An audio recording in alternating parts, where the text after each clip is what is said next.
Hi guys, and welcome to another video here on the European Gaming Elite channel. My name is Tunn and we're going to be talking about Call of Duty once again. It seems as if there's a big change coming this year. We typically have always played 4 versus 4. It looks like we're going to 5 versus 5. I've got Lando here with me. I've been over on your side of things, Lando, so I thought I'd bring you over to get a couple of videos in for me. Yes, thank you very much. And always a great time. Oh, all the time. But first and foremost, I want to get your take on the whole 4v4, 5v5 change and whether you see any positives coming from a 5v5 change. Because personally, for me, I was struggling to come up with many. Yeah, at least I feel like off the break, playing devil's advocate in this situation, you know, a lot of people are talking about the gameplay side. Oh my gosh, it's going to be so hectic when it comes down to game. Like, how is Hardpoint, how is CTF going to feel, especially? And I don't know, I feel like there is a point where you can have that as a discussion, but there also is an argument where you talk about from an organization's point of view, the future of what 5v5 means, more potential revenue, if that means franchising is on the horizon as well with the whole format change, probably at least as a stepping stone to that, along with the factor of we don't even know what game modes we're going to play. We don't even know how Hardpoint especially is going to play out. So I think Search and Destroy at the very least is going to play probably better. And then you could also argue what could that third game mode be if we do have 3 game modes, obviously, in place of CTF.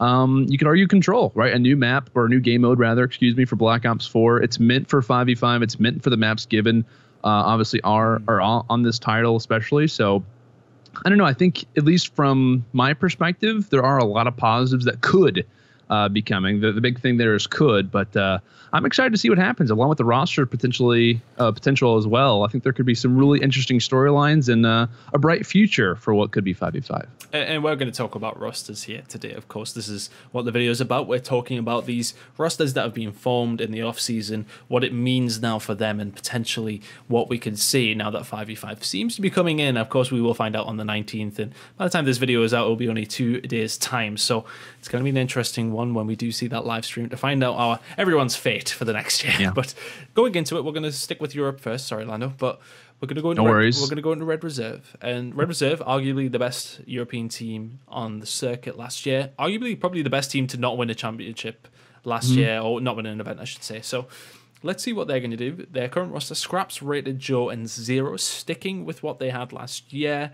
It seems to be that Bance might be slotting into that team. Sorry, I should say, if it goes 5v5. Personally, I do like the pickup because we've seen Bance previously on the last Black Ops. That's when he really came into the limelight, didn't he? That's when he got that second place finish at Champs, and he can be phenomenal on Black Ops games. We've seen it before. We didn't see so much of it last year, Lando, but I think you're going to agree with me that you like this pickup.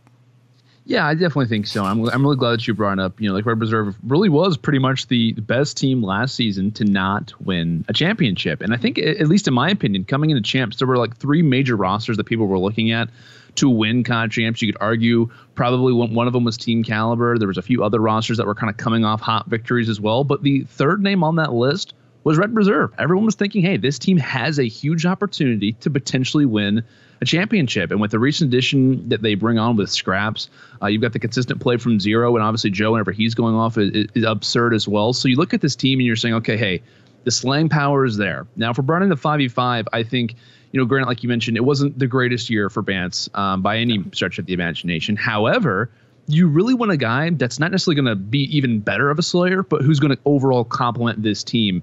And like I said, you've got some amazing pieces already in play. Zero, especially in Black Ops 3, was absolutely insane as well, along with Bance.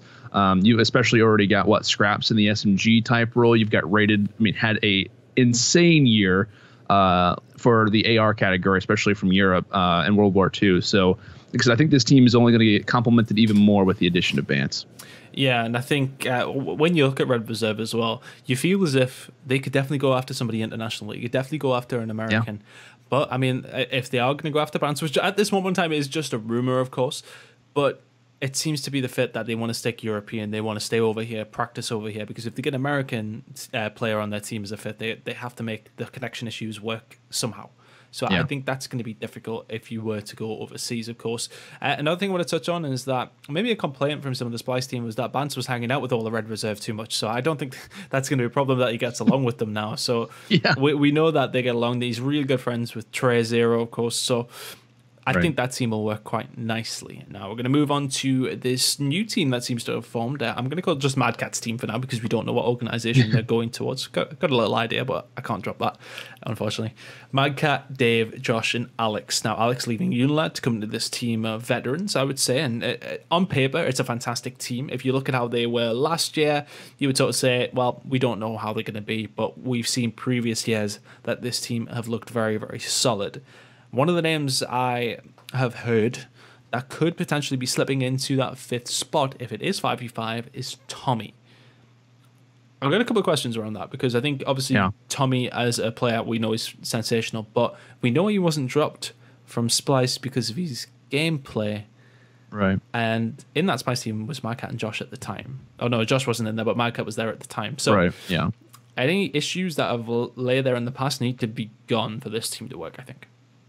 Yeah, I think it's like some names that definitely pop off the page for sure are going to be Mad Cat, who, at least in my opinion, probably is going to have quite a bit of voice when it comes to in-game stuff. Yeah. Same thing with Josh, and same thing with Tommy especially. So, and we've talked about it, especially in prior discussions and whatnot, on how Tommy, whenever he gets brought into a team, he wants it to be his team. He wants to make the decisions. He wants to tell the guys, he basically wants to be the captain, and there's no problem with that. However, when you do have bigger personalities, guys who have been playing for as long as especially Mad Cat and Josh have, I don't think it's going to set any issues with Alex or Dave, but I don't know. I feel like you got some good, solid young talent on this team, but I feel like it could be the older guys who could be having some arguments and maybe even hindering the team quite a bit. But like I said, if they could put away their potential arguments aside, put away some of the personalities and kind of get devoted on one particular leader, I think this team could actually be very, very well stacked. Yeah, they are. I said on paper, it looks like a fantastic team.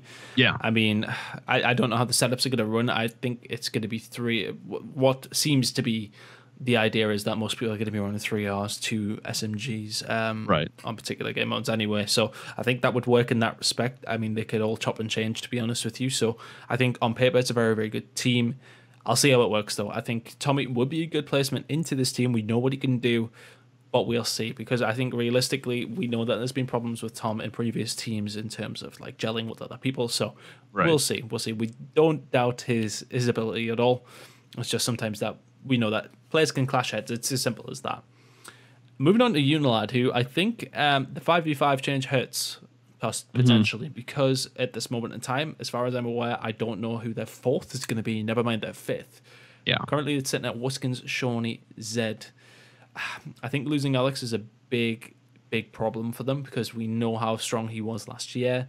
And for me, I think they're going to have to go reaching into the EU amateur scene. They're going to have to go reaching into that and try and bring up more players. They brought Alex in, so they know they can do it. For me, though, this team's in trouble. They're in trouble. I think they're going to struggle to get 2 players in. They might want to reach over towards North America, to be honest with you. Yeah, I don't think that'd be a bad venture by any means. But yeah, I definitely agree. I mean, you have a great basis. You obviously lose Alex, which coming into this team was seemed as not necessarily like a great addition, but once he comes onto this team, he absolutely explodes. We obviously talk about the addition of Shawnee, how he was playing amazing as a flex. We all know what Wiskin can do, and Zed, obviously coming onto this roster as well, was heavily highlighted. So when it came down to the Unilad team, a lot of people were surprised off the start. But once we saw Alex kind of turn up, it was like, okay, like we have a full engine going. Like all 4 of these guys can have a solid performance and really hang up there around that 1, if not higher KDs. So yeah, I think they definitely kind of got hurt when it comes down to just the slang presence they're going to have. But yeah, we always talk about, right, 1 addition is hard, but basically, you got to add 2 other guys.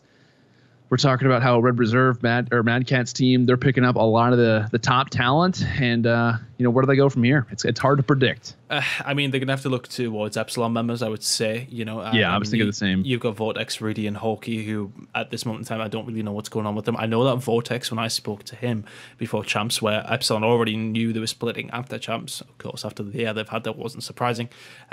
He was further looking into younger talent. He wants to try and bring up some guys that, because he said to me that he's sick of playing with the same people over and over again and not working. So he wants to. Can I tell you something, Tunn? Go on. I want to see someone go for Dylan from Brash. Yeah, I absolutely want somebody. I think that could be a very highlighted target for this Unilad roster or any European organizations that could arise or whatever it may be. But I think at least seeing his play was very surprising, and he was pretty much like one of the unsung heroes throughout champs as well. Brash were unfortunate not to get out of groups, to be honest with you. I think they got stumped by Lethal in the last map, didn't they? So I think that's Don't ruin it, Tunn. It was a difficult group. It was a difficult group, but I think Dylan was definitely one of the factors of why it was so close for them to nearly get through. Yeah. He's definitely one of the players who's probably the most storied up and comer right at this moment in time from Europe. Right. We'll definitely see him on a decent team, I would say. Unilad could be a good fit for him. I think it could work for him. I mean, Wuskins and Shawnee haven't been around for the longest of the time. Neither has Zed, but they've been around for a few years, 3 or 4 now. So they're starting to learn what it is to be a leader and stuff like that. So I think that definitely Dylan could be an answer on that one. And then you could look at the members that were in Vitality with Tommy. Yeah. So you got people on that team that could definitely come across into Unilad. Now,